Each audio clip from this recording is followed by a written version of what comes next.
I'm here in the lobby of the Sheraton in Manhattan, where the Clinton Global Initiative annual meeting has just wrapped up. This meeting was an opportunity for folks from across sectors, from the private sector, from governments, from NGOs, to come together and figure out what initiatives and what partnerships they might be able to tackle. Themes here ranged from women's economic empowerment to climate change to universal health care. Here's DevEx Impact reporter Naki Mendoza with more on what was said.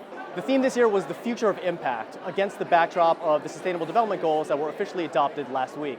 It's been 10 years since the founding of CGI, so the conference has been a mix of reflections and taking stock of development initiatives, yet gearing up to meet the SDGs by 2030. As President Clinton reiterated several times over the past 3 days, the trend lines are more important than the headlines.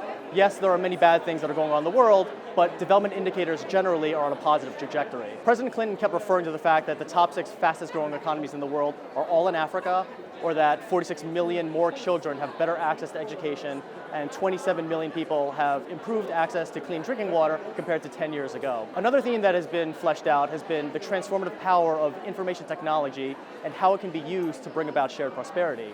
There's been a flurry of statistics dished out over the past few days about how fast broadband and mobile technology will be rolled out in the coming years. To give just one example, an executive from Tata, the Indian industrial conglomerate, said that 3 billion new people will be connected to the internet in the next 10 years, which is more than the past 50 years combined. So much of the discussion has been focused on how to forge partnerships and capitalize on that connectivity and democratize information, be it mobile banking systems for the poor, distance learning, or mobile phone apps that can help smallholder farmers. Another thing that stood out is gender equality and female empowerment, how to bridge the gender divide and provide more educational and economic opportunities for young girls or female entrepreneurs. The CEO of Xerox, Ursula Burns, was interviewed on stage, and she noted that she's the only African-American female chief executive of a Fortune 500 company. So a recurring theme of the sessions has been that prosperity has to bring in half of the world's population. In the run-up to the Paris Climate Summit, climate change also factored large. World Bank President Jim Kim reiterated calls for a price on carbon to give businesses a certainty of investment going forward, and many new CGI commitments related to sustainable development, ocean conservation, and the deployment of new clean energy technologies. Of course, all of this is happening in the early stages of the presidential campaign, so most of the discussions one-on-one with President Clinton zeroed in on the controversies around Hillary Clinton's private emails and how they affect her bid for the White House. President Clinton pushed back and delivered a number of pointed jabs at the Republican field for their extreme rhetoric, but was ultimately optimistic that those tones will die down. We also spent time here at CGI conducting a series of video interviews. We spoke to Dr. Joyce Banda, the former president of Malawi, about the issue of corruption. And she really said there's a need for more leaders to step up and not be afraid, and that when leaders take that brave step of finding and rooting out and prosecuting corruption in their countries, the international community must stand by them. The issues of corruption and governance are also important to the private sector.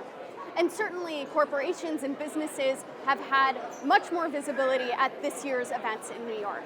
Among the issues that these companies are grappling with is how to incorporate this ambitious SDG agenda into the work that they do.